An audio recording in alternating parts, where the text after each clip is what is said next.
Om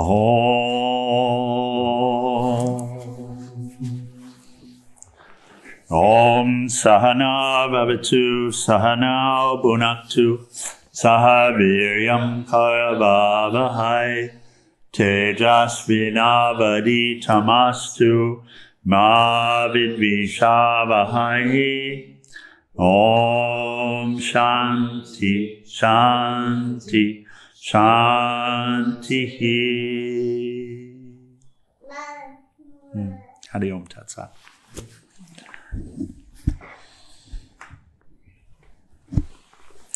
Hello, dear.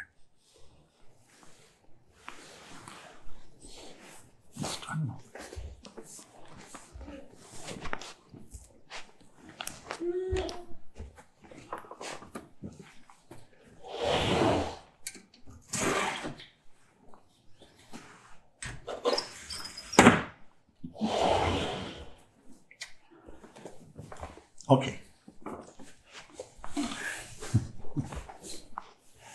Continuing with chapter 2, laws and dynamics of thought power, and then this morning we'll move into the next chapter as well.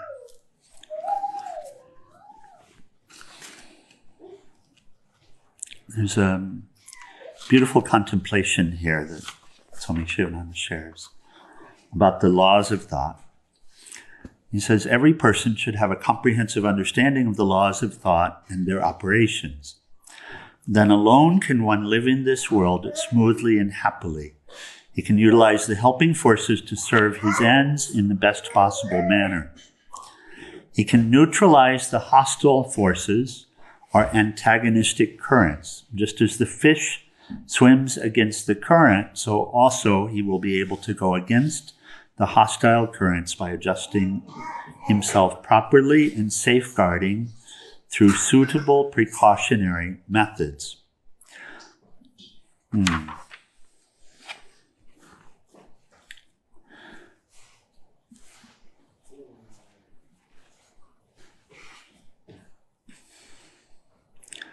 One of discrimination is always careful, vigilant, and circumspect. He always watches carefully his thoughts. He introspects. He knows what's going on in his mental factory, what vritti or guna is prevailing at a particular time. He never allows an evil thought to enter the gates of the mental factory. He at once nips them in the bud. By his good thinking, by watching the nature of his thoughts, by introspection, by active noble thinking, the one of discrimination builds his noble character, forms his high destiny.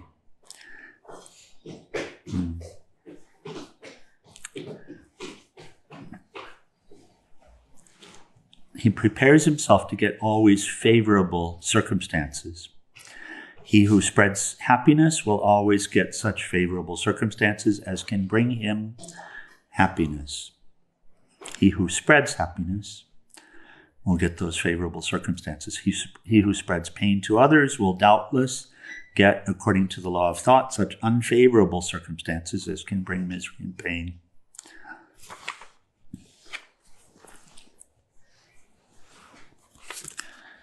Continuing in the vein.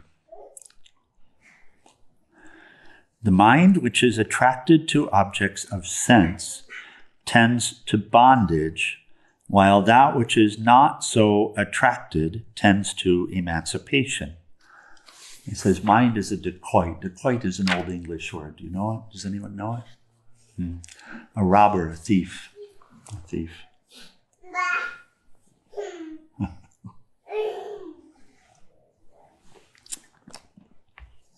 It's not just a robber or a thief. Someone who steals or takes by deception, more like that. And there's another word for it, which will come in a minute.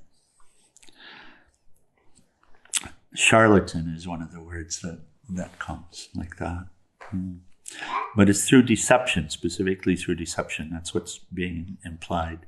So slay this mind dacoit, this tendency in the mind. The mind and Maya are the same. We had the discussion about Maya yesterday evening. Did that resonate? Yeah. So where are all of those ideas and thoughts being harbored that Swami Vivekananda is talking about? These deceptive practices where hope prevails that something will happen in the world, that I'll get something in the world that will provide the happiness and fulfillment, but that it never works that way.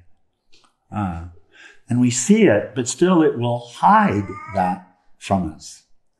And still the desire will be there to continue to get something in the world, to do something in the world in order to be happy. So it's a deceptive or deceiver. It's not the mind itself, but in this state of bondage, it is. Because the mind also is the instrument that leads to one's freedom when the thoughts are changed, when the nature of the thoughts are changed. So he says, slay this mind quite. Swami Sivananda he'll often say, kill the ego, like this. And people will protest as if the ego were something real. But it's not. It's that snake in the rope. The ego sense is a false sense. And following it won't lead us to fulfillment. It just leads us to more of the same. It's a false sense. So why not kill it? It's not a real thing. We're in an age where, and frankly, this current is always here, which is there will be the camp that says, but do what you want to do, follow your bliss, and in a way, follow your bliss, but to the extent that we do it for ourselves, this imaginary self, then we suffer. It's just the way it is. But to do it as an offering is freedom.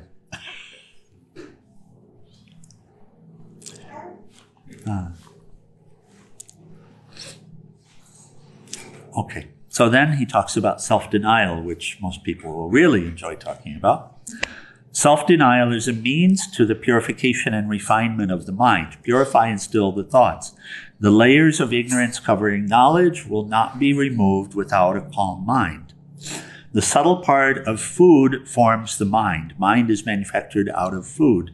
The subtle part of food is transformed into the mind by the factory. Food does not mean merely what we eat, but what we gather through all of our senses. So we've discussed, it's all five senses is the food for the mind. So here he gives a prescription. Learn to see God everywhere. This is the real food for the eye. Purity of thought depends upon purity of food. You can see better, hear better, taste better, think better when you entertain sublime divine thoughts. Look at an object through a green or red glass. The object appears green or red. Even so, the objects are colored by the desires through the mirror mind. All mental states are transitory. They produce pain and sorrow. Can you see what he's talking about with desires? So there's a point at which the desire, whatever the object is, seems so beautiful, but then when we get it, it wasn't what we thought it was, right? So in that way, we're seeing it through a particular color, through a particular lens that's a false lens. So be careful with the desires. Be very careful with the desires. Have freedom of thought. Free yourself from the slavery of prejudice that blunts intellect and dulls thoughts. So you might hear, you might hear from within your mind, and we were talking last night about freedom. It's a beautiful essay, actually a lecture from Swami Vivekananda on Maya and freedom. Most of us, with this instrument, when we hear the word freedom, we will think, yes, I want to be free to do whatever I wish. But the issue with it is if we don't see it, what we wish is related to sense pleasure or avoidance of pain until the purification has really taken hold. Huh? Okay, I wish to be with you tonight. I wish to eat a steak tonight. I wish to fly to Tokyo. I wish to, all of these types of, I wish to be at the seashore and I want the freedom to do it. But that's not really freedom, is it? No. I wish that everyone would treat me a certain way. But if they treat you that way, what will it do? Puff up the ego. Puff up the ego. And inflame the suffering. So that's not really freedom of thought. Right? Does that make sense? It's not really freedom of thought. Freedom of thought is when one is actually able to comprehend deeply, to see into the situation, to use the mind in order to see clearly, to see the nature of a situation, to see what is the beneficial course, not what is the one I want. Someone was asking me day before yesterday, a big question, what to do? And so-and-so wants this, and I want that. And the guidance was, put your wants out of the way, set them aside, and simply reflect on what is the best course of action, what brings the most peace into the situation, what is the most beneficial to all. And that's freedom of thought. When you can get what you want out of the way, set it aside, because what you want is just from the mental factory. It's just some latent desire, something that's bubbling up, saying, I want to be satisfied now. But in 10 minutes or 15 minutes or 5 years, it'll be something different. And satisfying it won't give what we really want. So freedom of thought is the ability to really comprehend, to really consider, yes? To do so freely. To be able to roam the field of possibilities, like Sherlock Holmes, and see what's really the most beneficial. It kind of feels like, because I've been so inflexible in my life, it's to be so flexible and flowing that you perceive what the need is in any situation and you always flow with that. Without jumping into your idea of what the need is right away. Yeah. Without honoring the preconceived notions. You can be aware of them. And that can be a factor of consideration. Right? So have freedom of thought. Free yourself from this slavery of prejudice. Prejudice doesn't mean against people. It means about thoughts and ideas. Right? And belief systems. This is right, therefore that is wrong. And in the mental factory, look at the prejudices that are there. This is beautiful, that is ugly. This is right, that's wrong. Vax, don't vax. We'll take that one again. It's just so obvious, but we argue about it. So that's a prejudice, right? It's not about right or wrong. Because anybody taking one position can pull facts together to support the position, whatever the position is.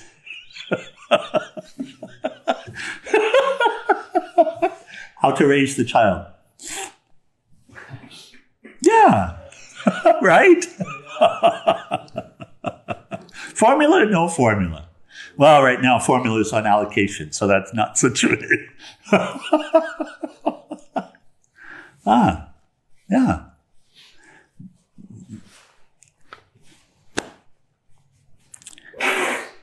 This is the right method of direct original thinking. The Atman reveals itself after the purification of thoughts.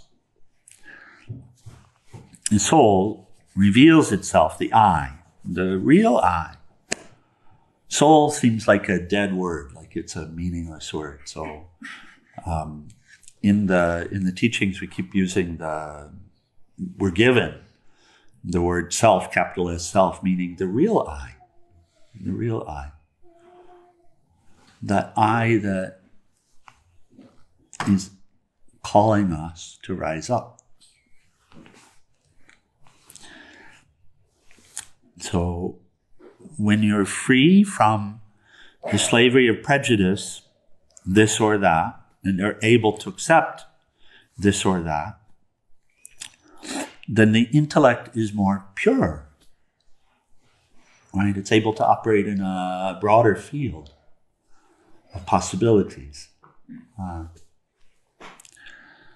And such an intellect is open to the capital S self, open to the I. And in that environment, the Atman reveals itself. He says, after purification of thoughts. And there's a moral aspect to it, of course. There are the precepts, the yoga precepts, for example, the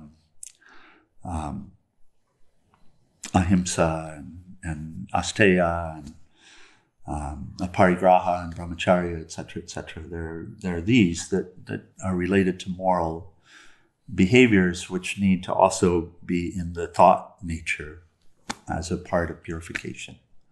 If we're thinking about hurting someone else, if we're thinking about possessing someone or something, if we're thinking about self-glorification, then those are impure thoughts. Makes sense, right?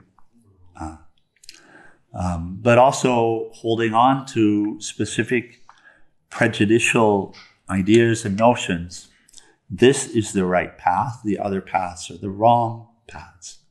Those are also impure thoughts. This is a good person. That person is a bad person. Also prejudicial. It doesn't mean that you don't treat people differently, but putting one above another is a prejudicial thought and impure. Impure. Doesn't mean that you stay... Huh? Prejudge is good. Judging is really discernment, but judging another person based upon what they say or what they do, etc., is prejudicial. Prejudge, yeah. Oh.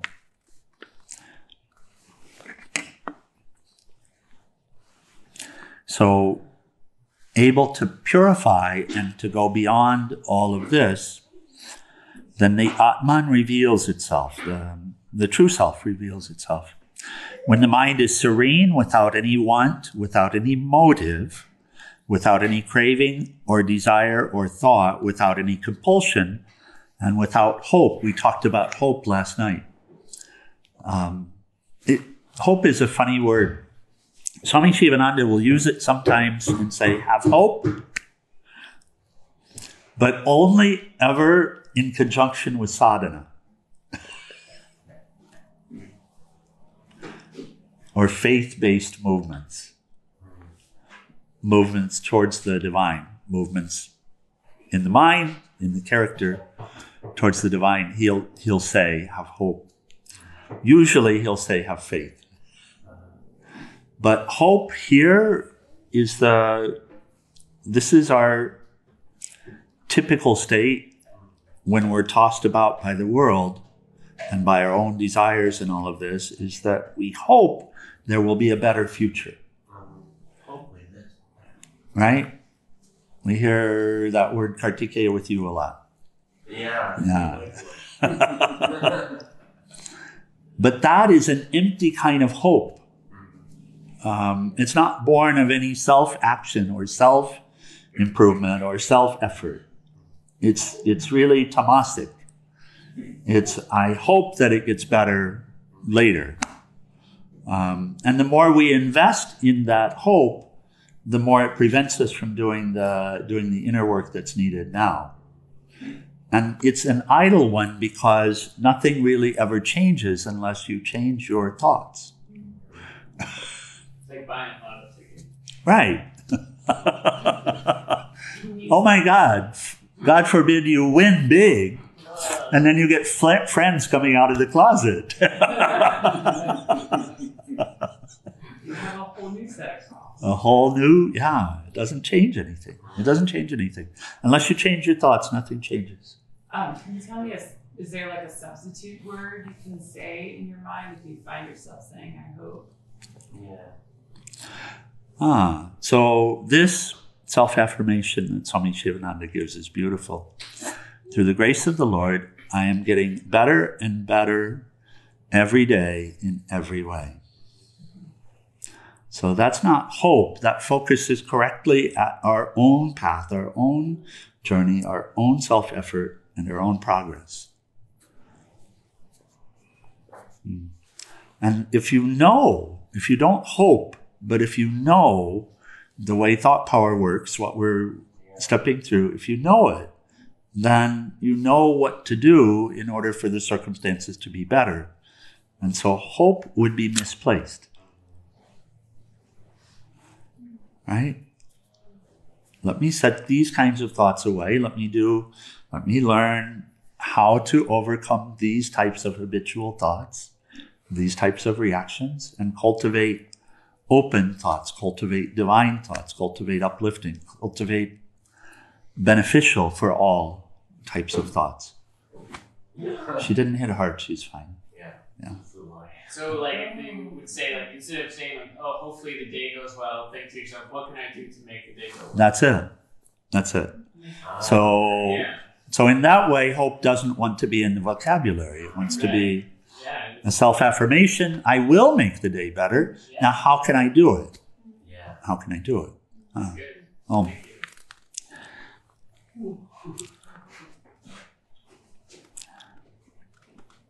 He says, live the way in which the saints live. It's the only way to have victory over thoughts and the lower self. And until you've conquered mind, there can be no sure and permanent victory. When I first came into Swami Sivananda's arms, and I remember some vivid conversations in India with Swami Ramaswarup and Swami Premananda related to. But the advice is always to take a saint that we can identify with, any one of them. It doesn't, and really read the story and read their writings. Someone that we identify with. There's so many beautiful stories. And it does give us insight on the way that the saint thinks and the way they relate to the problems that we're dealing with, the real world stuff. Not just from a place of afar where, oh my God, they're amazing and I wish I could do that, but really understanding because the stories of the saints describe how they got where they are, how that purification happened, the relationships that they established, etc. And we find it, sorry? The humanity there. Yeah. And that's so inspiring and so helpful. For me, Saint Therese is one of the ones that really stands out. Saint Therese de Lisieux, the little flower. I can't even tell you what I have in common with her other than the devotion. Just the devotion. And she, that's her go-to, is devotion. And her story shows how devotion will overcome anything, including terrible thought patterns that are so corrosive and addictive. Even that. So, but with each, depending upon what relates to us and our own our own psyche, our own personality. There's something there.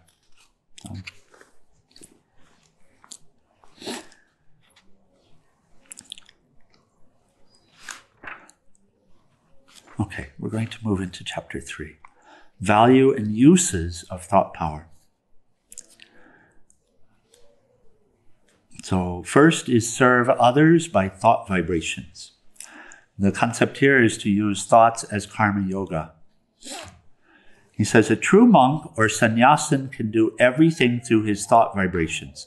A sannyasin or yogi need not become the president of an association or the leader of a social or political movement. It's a foolish and puerile idea. Indians have now imbibed the missionary spirit of the West and cry out that sannyasins should come out and take part in social and political activities. It's a sad mistake. It's not necessary that a sannyasin, a saint, should appear on a platform to help the world, to preach and elevate the minds of people. Some saints preach by example. Their very lives are an embodiment of teaching. Their very sight elevates the minds of thousands. A saint is a living assurance for others for God realization. Many draw inspiration from the sight of holy saints. No one can check the thought vibrations from the saints. Their pure, strong thought vibrations travel a very long distance, purify the world, and enter the thoughts of many thousands of persons. There's no doubt in this. It says doctors can heal by suggestion, and this is something he knows about. We know that Swami Sivananda served as a doctor before the spiritual path. He says doctors should have a thorough knowledge of the science of suggestion. Sincere, sympathetic doctors are very rare. Doctors who have no knowledge of suggestion do more harm than good. They kill patients sometimes by unnecessarily frightening them. If there's a little cough, we're good. We were waiting that out. If there's a little cough of an ordinary nature, the doctor says, now, my friend, you've got TB. You must go to Bawali or Switzerland or Vienna. You must go in for a course of tuberculin injection. And the poor patient is frightened. There is not any at all sign of consumption. The case is an ordinary one. It is simple catarrh of the chest from exposure to chills. The patient actually develops phthisis from fright and worry owing to the wrong destructive suggestion of the doctor. The doctor should have told him, oh, it is nothing. It is a simple cold. You will be all right by tomorrow. Take a purgative and inhale a little oil of eucalyptus. Adjust your diet. It is better that you fast today. Such a doctor is God himself. He must be adored. A doctor may say now, well, sir, if I say so, I will lose my practice. I cannot pull on in this world, and this is a mistake. Truth always gains victory. He closes this out. He says, there is healing by suggestion. There is a drugless treatment. There is suggestive therapeutics. By good and powerful suggestion, you can cure any disease. You will have to learn this science and practice it. All doctors of homeopathic, allopathic, Ayurvedic, and Unani, I'm not familiar, the others we've heard of. Anyone heard of Unani health system? Okay. We could ask Google, Swami. Know this science. They can combine the system along with their own systems. They will have a roaring practice by this happy combination. And of course, in this time, it's rare. Liability has become such a concern. Even in ashram. It's a funny thing. I'll just share. It's a funny thing. Because COVID is entirely mental factory in its origin. And we can see it. That's not minimizing it, by the way. That's just saying that's where you work on the immunity.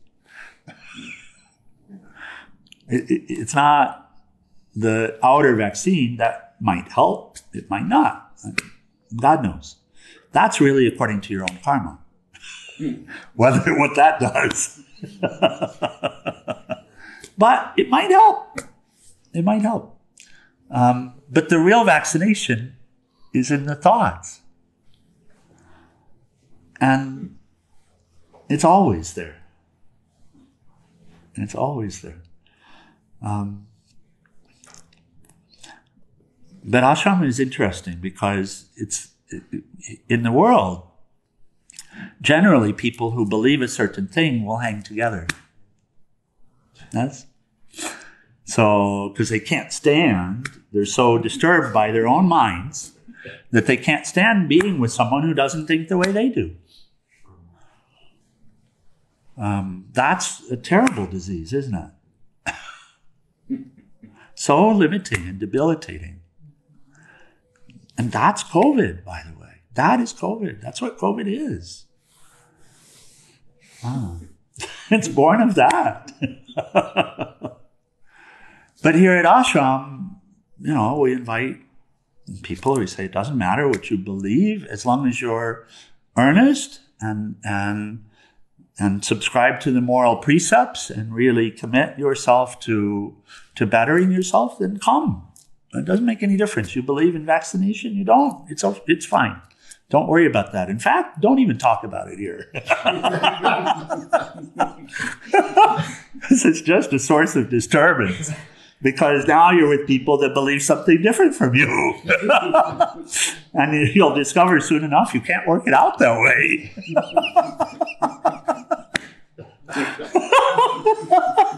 You can argue to your heart's content and then you'll just blow out of the ashram again. Because there's no way to work it out. There's no way to work it out. The real vaccination is in the thoughts. That's because that's where the disease is. And so, this, of course, is the point that Swami Sivananda is making here, is that even simple practice of positive suggestion is healing. Yeah? And negative suggestion is debilitating.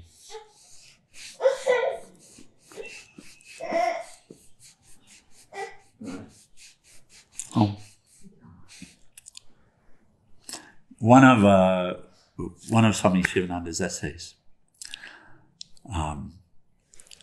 it's on health. The essay is on health and bliss divine. He says, he uses the quote, "An apple a day keeps the doctor away." And he says, but that's very expensive. But it's India. But an apple a day is very expensive. Yeah. He says, repeat the mantra, Aham Brahmasmi. Know who you are. Don't think negative thoughts. This is the point. Don't think limited thoughts. Don't imbibe on those. Make a positive assertion of health. Recognize who you are. And this work is a work in health. Mental health, spiritual health, physical health. And the three are not unrelated. Okay. Like if you have an ailment, you shouldn't just ignore it, right? You should be like, okay, I have this. Like, what are the roots of this, so that I can. So what do we do with the ailments? Like if there's something that you have, it seems like ignoring it could also just perpetuate the problem, like sticking your head in the sand, right? Like, well, for one, you need to realize that you don't have a disease. You've never had a disease. That you are not the body, and you are not that which is born or which dies. Okay. Well, if you can start there, if you can really start there, then you'll see a whole different relationship with it. An entirely different relationship. And you'll let nature run its course as it needs to do. And you won't be disturbed about it. And you will be, generally speaking, the body will be, generally speaking, immune from most everything passing around.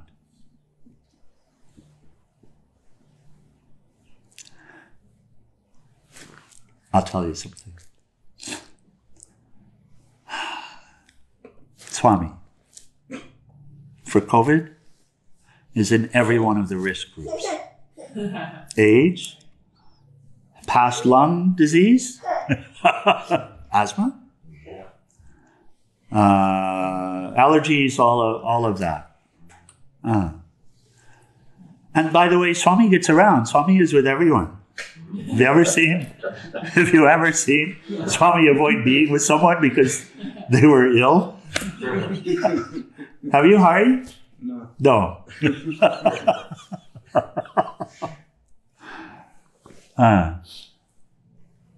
When was the last time that Swami's body had COVID? I am absolutely the most susceptible by all of the physical metrics and measures. Every single one of them. I am the most susceptible person in the ashram. I'm probably the most susceptible person in the town.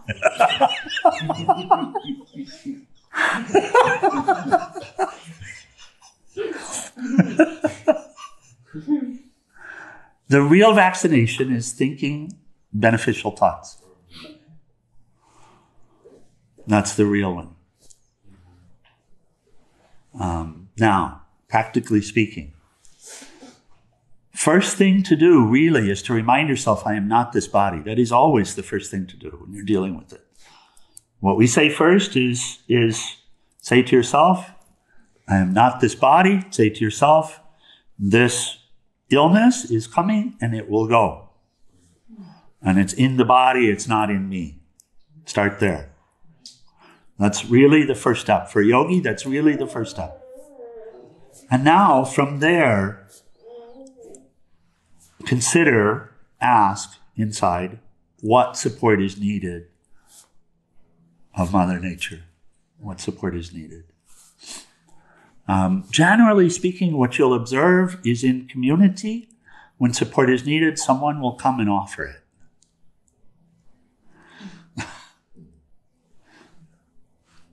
Somehow, some guidance will be given, some support will be given.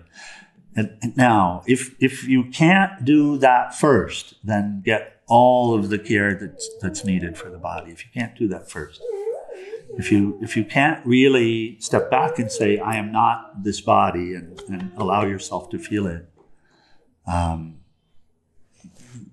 you need to get care. Because that's a whole different situation.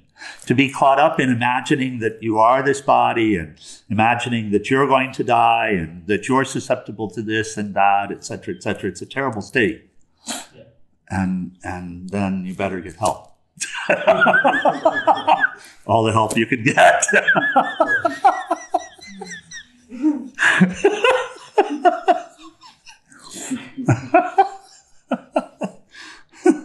Get to the hospital quick.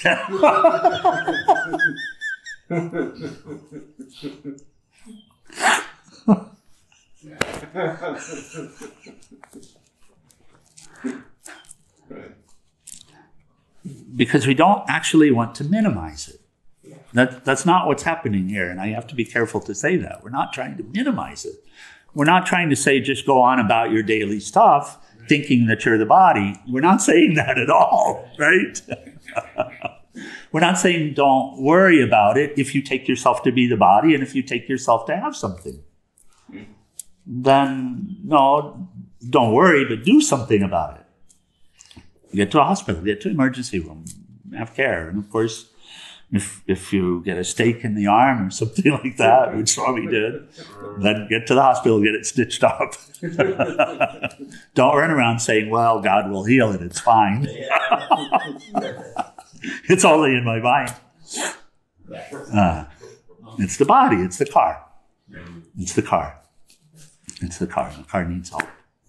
And so get the car help, get it stitched up. So really seriously, it's important to say. Because sometimes people hear this teaching as saying to minimize it, not to care.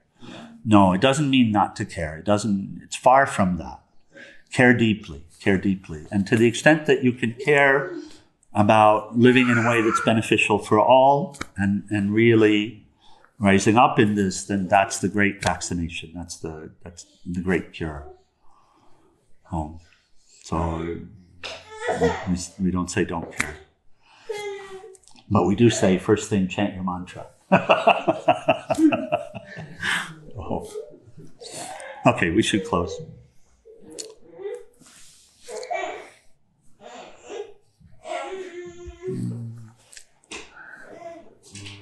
Oh, page 174. Om Trayambakam Yajamahe Sugandim Pushtivarganam Orvai Rukameva Bandhanan Ritor Mukshiyama Mritat Om Trayambakam Yajamahe Sugandim Pushtivarganam Orvai Rukameva Bandhanan Ritor Mukshiyama Mritat Om Trayambakam Yajamahe Sugandim Pushtivarganam Orvai Rukameva Bandhanan Ritor Mukshiyama Mritat Om Sarvesham Sastir-Bhavatu Sarvesham Shantir-Bhavatu Sarvesham Purnam Bhavatu Sarvesham Mangalam Bhavatu Sarve Bhavantu Sukhinaha Sarve Santu Niramaya Sarve Bhadrani Pashyantu Makashit Dukhabhat Bhave Asato Ma Satgamaya Tamaso Ma Jyotirgamaya Mritor Ma Mritam Gamaya Om Purnamada Purnamidam Purnam Udashate Purnasya Purnamadaya Purnameva Vasishate Om Shānti Shānti Shāntihi.